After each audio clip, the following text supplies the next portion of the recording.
Nah, bayangkan nakama, ketika pertempuran Ragnarok Elbaf terjadi itu mengharuskan adu kekuatan dan ketangkasan armada raksasa dengan Mugiwara serta kelompok lainnya. Thousand Sunny, kapal legendaris milik bajak laut topi jerami yang juga sudah terkenal dengan desain canggih dan kekuatannya itu yang berhubungan dengan pohon Adam di sana. Ini melangkah ke level yang belum pernah dibayangkan sebelumnya. Ya, itu bisa aja bakalan terjadi kan saat pertarungan Ragnarok dengan armada musuh mencapai puncaknya di Elbaf cuy. Pulau legendaris yang dikenal dengan kekuatan itu ada sebuah momen krusial yang mengubah nasib mereka. Franky bisa aja sang ahli bangunan kapal itu melihat sebuah kesempatan langka di sana untuk melakukan revolusi dan evolusi besar-besaran pada kapal yang sudah menjadi bagian penting dalam perjalanan mereka itu. Dengan bantuan teknologi, bisa nggak ya dengan pengetahuan pula yang diperoleh, Thousand Sunny tidak hanya diperbaiki tapi diperkuat dengan kekuatan yang bahkan bisa mengguncangkan dunia. Bagaimana kapal yang semula hanya sebuah alat transportasi dan juga kekeluargaan di sana itu berubah menjadi mesin pemusnah sekelas senjata perang kan? Ancient weapon itu mungkin. Nah, ini menarik. Selamat datang teman-teman, kita akan bahas alur cerita prediksi ini dengan Mimin di sini, Joy Boy The Library of Nika. Let's go, kita mulai ceritanya.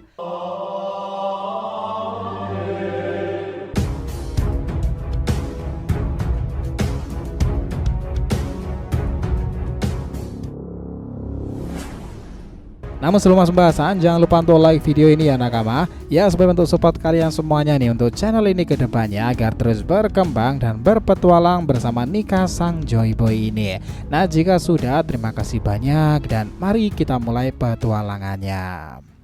Gini nakama, seperti yang kita tahu ya, kapal Thousand Sunny yang menjadi rumah terapung bagi kelompok topi jerami itu dibangun memang dari pohon kayu Adam, kayu yang katanya paling kuat di dunia. Menariknya, cerita ini membawa kita ke tempat asal pohon itu yakni Elbaf, di mana petualangan besar menunggu di sana dan disinilah kapal itu akan mendapatkan peningkatan yang tak lama lagi itu akan diprediksikan di sana.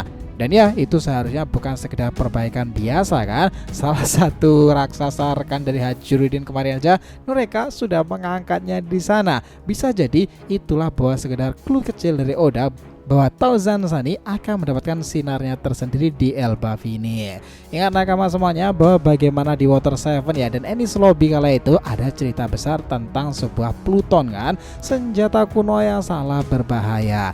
Nah, Thousand Sunny kini harusnya punya peluang untuk menjadi Pluton yang baru, senjata legendaris yang ditakdirkan untuk melawan versi asli Pluton yang mungkin jatuh ke tangan yang salah jika di Wano Kuni jebol tuh dinding tersebut. Nah, meskipun ini belum ada kejelasan benarnya 100%, tapi ya kita dengarkan aja sebagai hiburan. Rasa-rasanya sebagai takdir bagi Franky, si insinyur kapal itu ya, itu membawa mimpi menjadi kenyataan. Franky si jenius itu bisa aja akan memegang cetak biru Pluton yang dia wariskan turun temurun oleh generasi pembuat kapal itu, dan dia juga sudah membakarnya ya kala itu. Cetakan biru itu blueprintnya yang diciptakan bukan hanya untuk menghancurkan dunia tapi untuk berjaga-jaga jika Pluton asli ditemukan oleh seorang yang jahat. Saatnya tiba, bisa aja terjadi kan. Dengan ancaman yang besar yang mengintai, Franky akan menyelesaikan perjalanan karakternya dengan mewujudkan kapal yang membawa tanggung jawab sebesar itu. Nah, tapi tenang nakama, itu belumlah pasti ya. Thousand Sunny tidak akan kehilangan jati dirinya. Kapal itu tetap aja akan menjadi rumah bagi para kru Mugiwara. Tetap itu menjadi kapal yang kita kenal dan juga luar biasa. Hanya saja sekarang dia akan menjadi versi terbaik dirinya, layaknya kru topi jerami yang juga sedang berkembang menjadi versi mereka di Elbaf itu.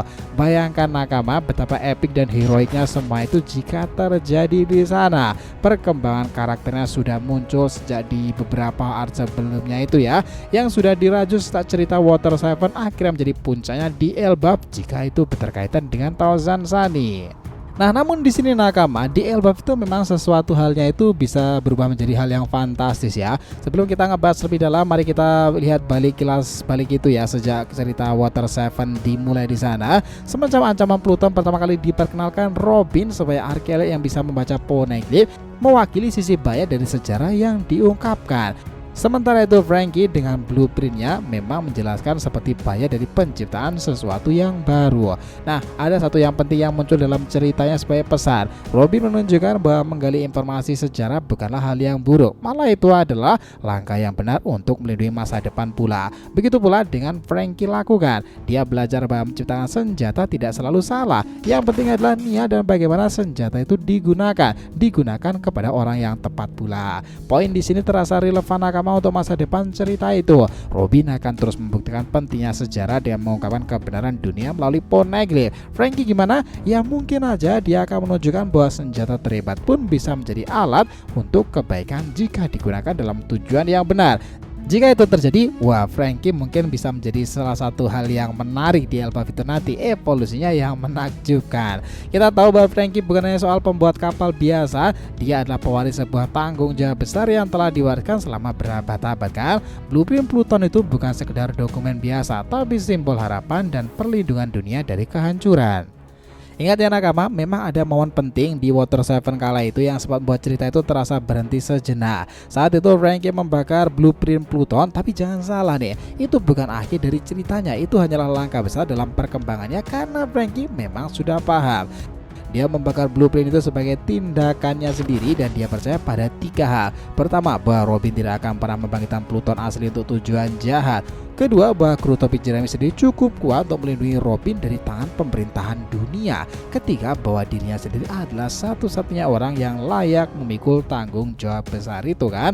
Itu luar biasa loh cuy. Lagi pula membakar blueprint itu tidaklah menghapus pengetahuan dari kepala Franky kan. Dia masih memiliki ingatan yang tajam tentang setiap detail dari rancangan itu. Kalau dipikir-pikir, menghafal cetak biru itu adalah hal kecil dibandingkan dengan berbagai inovasi luar biasa yang sudah pernah dia tunjukkan. Momen itu jelas sangatlah penting, tapi juga bukanlah tujuan akhir dari cerita Franky kan. Sebagai seorang insinyur, perjalanannya tidak akan lengkap tanpa membawa senjata besar yang ditakdirkan untuk melindungi dunia kan. Dan momen itu akhirnya tiba di Elbaf, di mana kemungkinan akan ada teknologi canggih di sana yang juga menarik perhatian Franky loh teman-teman. Nah bayangkan semua itu jika terjadi kan. Nah bayangkan Nakama bagaimana Pluton baru ini ya akan menjadi simbol tanggung jawab yang harus dilakukan, bukan lagi sebagai senjata perusak nih, melainkan sebagai alat perlindungan Mugiwara. Franky bisa aja belajar dari masa lalunya, dari kesalahan dan penciptaan tanggung jawab tersebut, dan akhirnya di Elbaf dia menemukan sesuatu yang baru. Lalu mengapa Elbaf adalah tempat yang sempurna untuk ini? Yakin aja karena disinilah akar cerita Thousand Sun itu berada, yakni pohon Adam. Dengan bahan terkuat di dunia itu, Franky dapat menciptakan kapal yang tidak hanya kuat tetapi juga simbol harapan tersebut. Dan ancaman besar itu tidak lain adalah bajak laut Blackbeard memang, yang kini tahu lokasi Pluton yang asli di Wano Kuni. Mereka pasti berusaha mendapatkannya ya untuk tujuan yang jahat pula kan, sesuai gaya mereka yang selalu merebut bukannya menciptakan. Ini adalah pertarungan yang sangat epik nih nantinya, kelompok topi jerami yang selalu ngebangun sesuatu dari nol tuh melawan bajak laut Blackbeard yang selalu mencuri sesuatu pula. Kapal mereka akan menjadi perwujudan dari dua filosofi yang bertolak belakang kan. Ya bisa aja Nakama. Jadi apakah Thousand Sun akan kehilangan identitasnya nanti? Ya kami pikir sih enggak ya. Jika itu terjadi, Franky akan memastikan bahwa peningkatan ini tetap mempertahankan jiwa asli kapal itu, seperti versi upgrade dari kapal yang sudah kita kenal dan kita tahu sebelumnya ya. Bagaimana dengan para kru sendiri?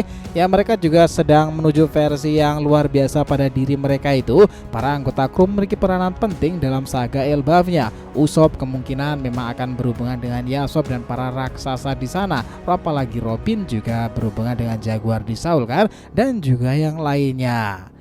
Untuk Luffy sendiri sih yang bermimpi jadi raja bajak laut, tentu dia membutuhkan kapal yang dapat mendukung ambisi besarnya itu kan. Thousand Sun akan menjadi simbol dari perjalanan itu, dan dari awal yang sederhana hingga akhir yang sangatlah epik pula. Lu bayangin aja cuy, selama ini setelah mengarungi lautan ganasnya itu untuk menggantikan Going Merry kala itu ya, Thousand Sun mungkin bisa dibilang selevel atau mendekati hebatnya Oro Jackson dahulu. Nah jika pun belum, maka Elbaf dirasa momentum yang pas nih untuk mengupgrade kemampuan dan persenjataan battleship Yonko dunia baru itu kan. Apalagi Luffy sekarang ini sudah menjadi kaisar Yonko dunia baru nih. Armada itu makin bertambah, sangat memungkinkan di masa depan itu nanti Thousand Sun pun juga mengalami kehadiran anggota baru lainnya. Nah itu menarik untuk dinantikan. Kapal itu menjadi penjembatan ya, penghubung kelompok Mugiwara Pirates untuk masa depan mereka semuanya.